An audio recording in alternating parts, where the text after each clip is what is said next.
राधा मेरी स्वामिनी और मैं राधे को दास, जन्म जन्म मोहे दीजियो श्री বৃন্দাবন ধামবাস। রাধে রাধে। ভগবান কৃষ্ণের নিত্যধাম বৃন্দাবনে এই অক্ষয় তৃতীয়া নিয়ে যে মধুর লীলা হয়েছিল, সেই লীলা আমরা শ্রবণ করব সেই স্থানকে দর্শন করতে করতে। ভগবান কৃষ্ণের খুব সুন্দর বাড়ি রয়েছে বৃন্দাবনের নন্দগ্রামে।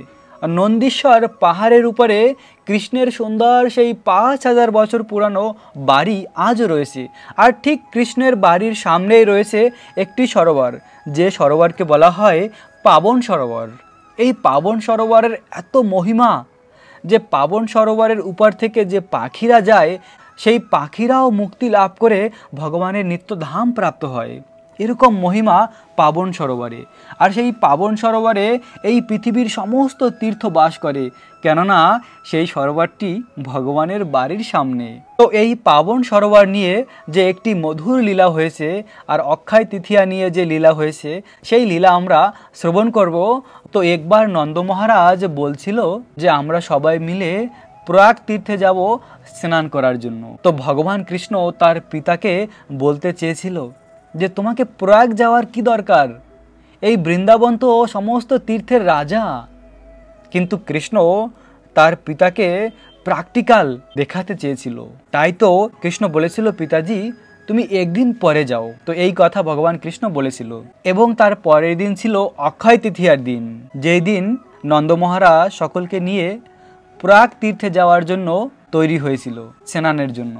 কিন্তু নন্দ মহারাজের নিয়ম ছিল ব্রহ্ম মুহূর্তে ঘুম থেকে উঠে তিনি পাবন সরোবরে গিয়ে স্নান করত। তো সেই দিন যখন সকালে তিনি পাবন সরোবরে স্নান করার জন্য গিয়েছিল, তখন তিনি দেখতে পেয়েছিল এই পৃথিবীর যত তীর্থ রয়েছে, সেই সমস্ত তীর্থ এবং স্বয়ং তীর্থরাজ তিনিও এসে সেই পাবন সরোবরের সামনে যে ধুলা রয়েছে, ব্রজ ধুলা, সেই ব্রজ ধুলায় লুটুপুটি খাচ্ছে, সেই ধুলা তাদের শরীরে লাগাচ্ছে এবং পাবন সরোবরে স্নান করছে তারা। সেটি দেখে নন্দ মহারাজ এই তীর্থরাজকে প্রশ্ন করলো, আপনি তো স্বয়ং তীর্থরাজ, তাহলে আপনার কেন এই বৃন্দাবনের এই স্থানে এসে বৃন্দাবনের এই পাবন সরোবরে স্নান করছেন?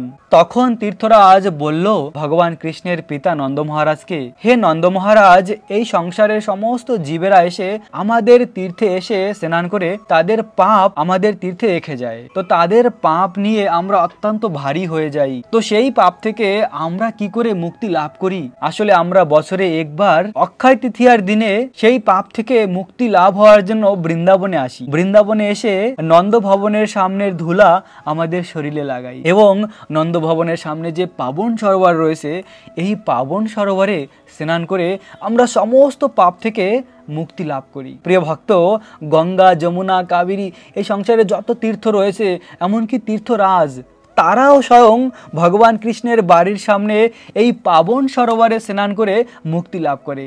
তাহলে ভেবে দেখুন এই পাবন সরোবর কত পবিত্র। স্বয়ং তীর্থরাজ এবং জগতের সমস্ত তীর্থরা এসে যে সরোবরে স্নান করে পাপ মুক্ত হয়। আর তখন তীর্থরাজ নন্দ মহারাজকে প্রণাম জানিয়ে বলল, হে নন্দ মহারাজ, আপনাকে কষ্ট করে আমার প্রয়াগরাজ তীর্থে গিয়ে স্নান করার কোনো দরকার নেই। এই পাবন সরোবরে স্নান করলেই এই জগতের সমস্ত তীর্থে স্নান করার ফল আপনি লাভ করবেন। এই জগতের সমস্ত তীর্থ আর কি, তার থেকেও বেশি কৃপা লাভ করা যায় এই পাবন সরোবরে স্নান করলে। পাবন সরোবরে স্নান করলে মুক্তি তো লাভ হয়ই, কৃষ্ণ প্রেমও প্রাপ্ত হয়ে যায়। তো এরকম অপার মহিমা রয়েছে বৃন্দাবনের এই পাবন সরোবরের। আর এই অক্ষয় তৃতীয়ার পবিত্র দিনে পাবন সরোবরের এই লীলা হয়েছিল বৃন্দাবনে। প্রিয় ভক্ত, অক্ষয় তৃতীয়ার এই দিনে বৃন্দাবনের গোপিকারা রাধা আর কৃষ্ণকে নিয়ে যমুনায় নৌকা বিহার করে। গোপিকারা বৃন্দাবনের পুষ্প দিয়ে খুব সুন্দর নৌকা সাজায় নৌকা বিহারের জন্য। খুব সুন্দর নৌকাকে সাজিয়ে সেই নৌকায় রাধা কৃষ্ণকে বসিয়ে নৌকা বিহার করে। তো বৃন্দাবনে অক্ষয় তৃতীয়ার দিনে যমুনায় নৌকা বিহার হয়।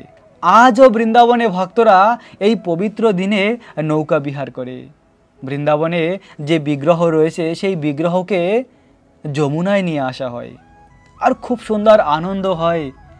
এই অক্ষয় তৃতীয়ার দিনে। তো এভাবে অক্ষয় তৃতীয়ার দিনে বৃন্দাবনে এই পবিত্র লীলা হয়েছিল। প্রিয় ভক্ত, এই অক্ষয় তৃতীয়ার দিনে আপনারা যা কিছু ভক্তি করবেন ভগবানের, সেটি অক্ষয় হয়ে থেকে যাবে। তাই তো অক্ষয় তৃতীয়ার দিনে খুব সকালে ঘুম থেকে উঠে, ব্রহ্ম মুহূর্তে ঘুম থেকে উঠে স্নান করে তিলক ধারণ করুন এবং তুলসী মহারানীকে জল দান করুন, তুলসী মহারানীর পরিক্রমা করুন এবং আপনাদের ঘরে যদি ভগবানের বিগ্রহ থাকে সেই ভগবানকে চন্দন লেপন করুন। কেননা এই অক্ষয় তৃতীয়ার দিন থেকেই ভগবানের চন্দন যাত্রা শুরু হয়। ভগবান, তার সেই বিগ্রহ হলো চিন্ময়, তাই ভগবান সবকিছু অনুভব করে, গরম ঠান্ডা। তাই ভগবানকে প্রেম ভরে সেবা করুন। এই অক্ষয় তৃতীয়ার দিন থেকে আগামী 21 দিন পর্যন্ত ভগবানের চন্দন যাত্রা মহোৎসব হবে। তাই আপনারা ঘরে চন্দন বেটে ভগবানকে চন্দন লাগান। আর যদি কারো ঘরে ভগবানের বিগ্রহ না থাকে, কোনো অসুবিধা নেই, ভগবানের নাম জপ করুন। কৃষ্ণ নাম হলো চিন্তামণি। হরে কৃষ্ণ কৃষ্ণ কৃষ্ণ হরে হরে, হরে রাম রাম রাম হরে হরে। ভগবান কৃষ্ণের এই নাম এতই পবিত্র, স্বয়ং ভগবান কৃষ্ণ আর রাধারানী থেকে অভিন্ন। তাই তো এই নাম জপ করার মাধ্যমে রাধা কৃষ্ণর সেবা সম্পন্ন হয়ে যায়। প্রিয় ভক্ত, যদি আমাদের কারো ঘরে বিগ্রহ না থাকে, তাহলে শুধুমাত্র এই কৃষ্ণের নাম করার মাধ্যমে আমরা ভগবানকে সন্তুষ্ট করতে পারি। চন্দন যাত্রার সমস্ত ফল আমরা লাভ করতে পারি কৃষ্ণ নাম জপ করার মাধ্যমেও। কিন্তু কারো ঘরে যদি বিগ্রহ থাকে, তার অবশ্যই ভগবানকে চন্দন লাগানো উচিত। তো এভাবে এই দিন থেকে চন্দন যাত্রা শুরু হয়েছিল। আর ভগবানের এক অনন্য ভক্ত, শুদ্ধ ভক্ত, তিনি হলেন মাধবেন্দ্র পুরী। মাধবেন্দ্র পুরী এই দিনে ভগবান গোপীনাথকে চন্দন লাগিয়েছিল। তো সেই থেকে আজও ভক্তরা ভগবানকে চন্দন লাগায়। তো এভাবে এই চন্দন যাত্রার দিনে আপনারা বেশি বেশি করে কৃষ্ণ নাম জপ করুন।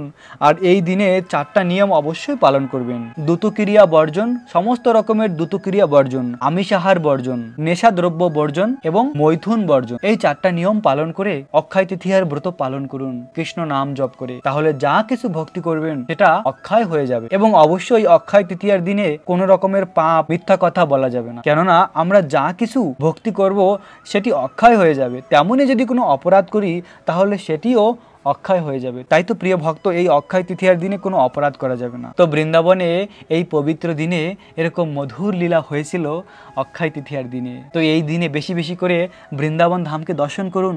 বৃন্দাবনের অনেক লীলা স্থলের ভিডিও অলরেডি আমি আপলোড করে রেখেছি। সেই সমস্ত লীলাকে আপনারা দর্শন করতে পারেন, ভগবান কৃষ্ণকে হৃদয় থেকে অনুভব করতে পারেন। বৃন্দাবন ধামকে ভালোবাসলেই রাধা কৃষ্ণের প্রতি প্রেম হয়। বৃন্দাবন ধাম থেকে রাধা কৃষ্ণ আলাদা নয়। তাই বৃন্দাবন ধামের যে ভিডিও রয়েছে সেগুলো যদি আপনারা দর্শন করেন, বৃন্দাবনের কথামৃত শ্রবণ করেন, তাহলে অবশ্যই রাধা কৃষ্ণের অনন্য প্রেম ভক্তি লাভ করা যায়। তাই তো অক্ষয় তৃতীয়ার দিনে বৃন্দাবন ধামকে দর্শন করুন, ভগবানের নাম জপ করুন, রাখবেন নিজেদের অনেক যত্ন, থাকবেন কৃষ্ণ ভাবনাময়। রাধে রাধে।